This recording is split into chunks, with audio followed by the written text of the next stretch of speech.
Alors maintenant, on va voir la deuxième méthode d'affichage. Et pour cela, je dois d'abord ajouter un emplacement où j'affiche. Donc on a déjà un bouton ici. Et comme on a déjà fait en CSS, on a ajouté un libellé. Donc on va faire la même chose. Voilà, un label.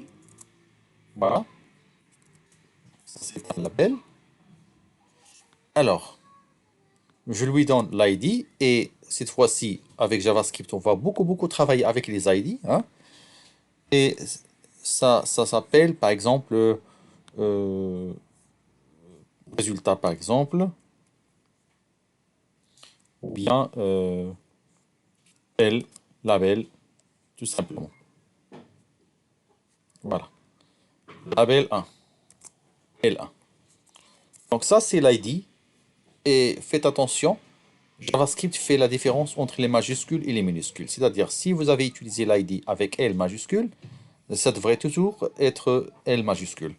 Donc, j'ai ajouté un label comme ça, hein. Et ensuite, je vais aller vers JavaScript. J'enlève ça et je fais comme ça. Comment? Regardez. J'écris document, voilà, point, get elements by ID. Ça, c'est simple. Document, ça veut dire quoi? Ça veut dire tout ce qui est entre body, tout ce qui est là. Et je fais quoi? Get élément. Donc, j'ai combien d'éléments? J'ai deux éléments, bouton et label.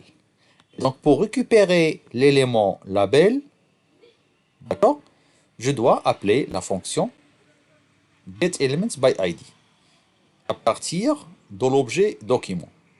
Donc, j'écris document.getElementsById et là, s'il vous plaît, faites attention. Le E est en majuscule, le B en majuscule et le I en majuscule. Et à l'intérieur, j'indique le label, L. l'ID, c'est L1, d'accord? Et cela, qu'est-ce qu'il renvoie jusqu'à ici? Si j'écris ça, ça veut dire c'est comme si je demande tout ça. Alors moi, je veux écrire quelque chose ici. Bonjour. Voilà. Moi, je vais écrire bonsoir par la suite, hein. Je répète, moi, je vais écrire bonsoir à la place de bonjour. Donc, juste pour voir le changement de la valeur. Et donc, s'il vous plaît, ce que j'ai écrit ici se trouve où? Se trouve entre une balise ouvrante, une balise fermante. D'accord? Et donc, tout ce qui est entre la balise ouvrante et la balise fermante, on peut l'appeler inner HTML. D'accord?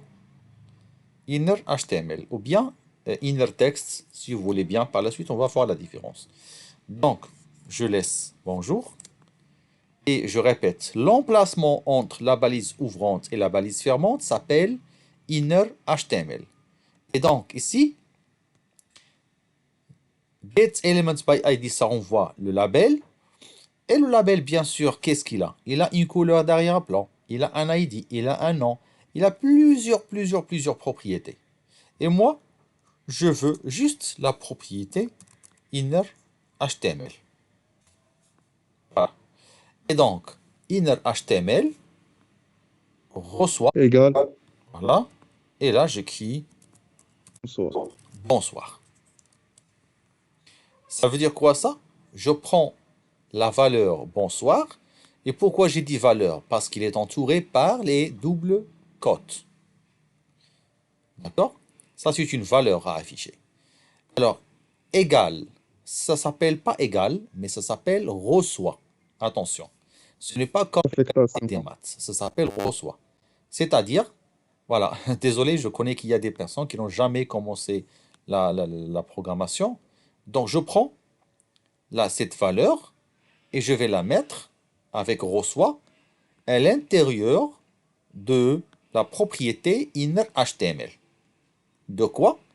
De l'objet qui a l'ID L1 et qui se trouve dans notre document. Voilà, c'est ça l'explication logique de ce que je viens de faire. Voilà, j'actualise, je vois bonjour. Pourquoi? Parce que c'est ça la valeur par défaut. Ici, on a mis bonjour dans l'inner HTML de label. Et donc, quand je clique sur Click Me, ça devient maintenant bonsoir. D'accord? Alors, maintenant, je vais vous montrer une autre chose. Je vais ajouter, à part label, je vais ajouter encore une autre input. Voilà. Input de type texte. Je ne vais pas choisir le nom. Je vais choisir l'ID. D'accord? Et dans l'ID, donc je peux appeler par exemple input 1. D'accord? C'est ça l'ID de cet input-là. Donc, si vous remarquez, où est la balise fermante de input? Elle n'existe pas. Et donc, c'est là où on peut différencier entre deux types de balises.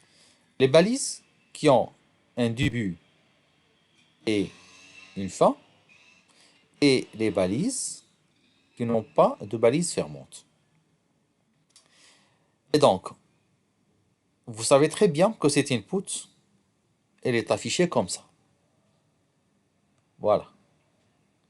Alors maintenant, si vous voulez, cliquez sur le bouton et afficher bonsoir. À part bonsoir dans le label, on veut mettre bonsoir à l'intérieur de cette zone de texte.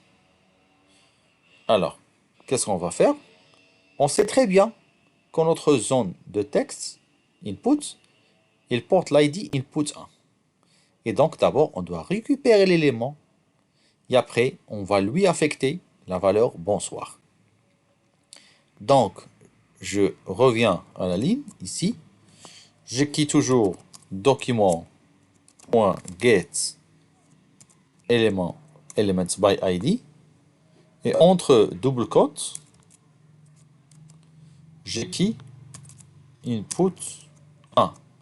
Pourquoi? Pour récupérer l'élément. Et donc, dans le premier cas, qu'est-ce qu'on a utilisé? Inner HTML. Inner HTML, c'est le contenu entre, bien c'est la place entre la balise ouvrante et la balise fermante. Mais malheureusement, dans input, comme vous remarquez, il n'y a pas de balise ouvrante et la balise fermante. Et donc, finalement, si ce n'est pas le cas, on utilise la propriété value. C'est value qui est égal à bonsoir. Voilà.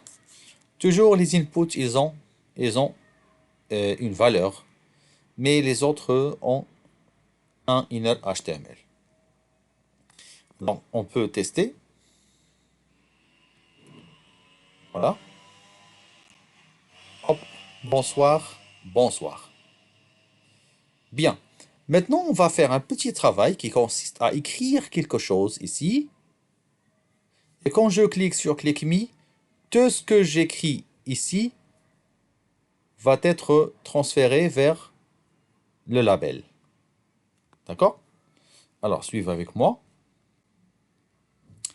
Donc, quand je clique, normalement, qu'est-ce que je dois faire? Moi, j'ai déjà ça. Ça signifie quoi? Ça signifie la valeur de l'input 1. Et donc, l'objectif, c'est quoi? C'est de prendre la valeur de l'input 1 et de la mettre et de l'affecter vers le label, ici. Ou bien, on peut dire, le label L1 reçoit la valeur de quoi? De input 1.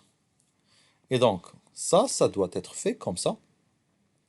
Je prends tout simplement la valeur de notre input, je vais couper, et ça y est, je n'aurai pas besoin de bonjour et bonsoir, et je vais remplacer bonsoir par ça.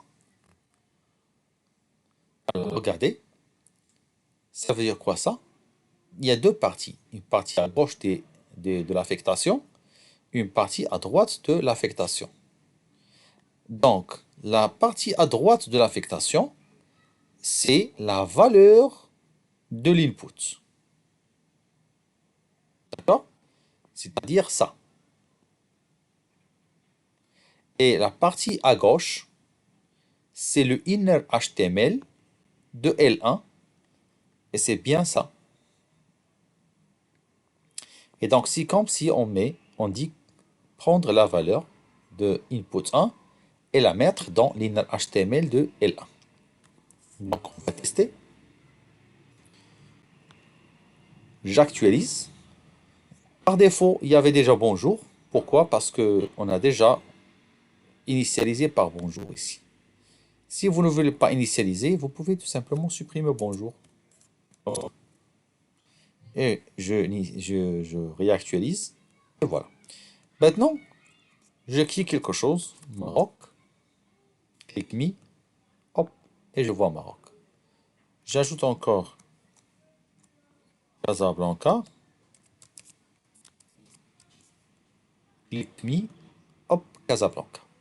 Voilà. Ça, c'est un travail pour vous. Allez-y. Vous devez le refaire.